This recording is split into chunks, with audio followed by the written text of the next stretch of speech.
موعد وتوقيت والقنوات الناقلة لمباراة نادي العربي القادمة من أمام نادي الريان في إطار الجولة السادسة عشر ضمن منافسات دوري نجوم قطر. الآن نتعرف.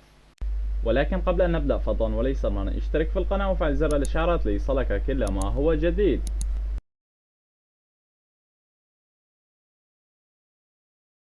موعد المباراة يوم السبت القادم 4/2/2023. نادي الريان يستضيف نادي العربي في إطار الجولة السادسة عشر ضمن منافسات دوري نجوم قطر.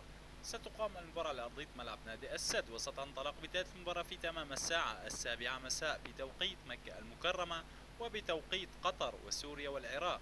وستذاع المباراة عبر قناة بين سبورت المجانية وأيضا عبر قنوات الكأس المفتوحة. وما هي توقعاتكم لنتيجة مباراة العربي القادمة من أمام نادي الريان في إطار الجولة السادسة عشر ضمن منافسات دوري نجوم قطر؟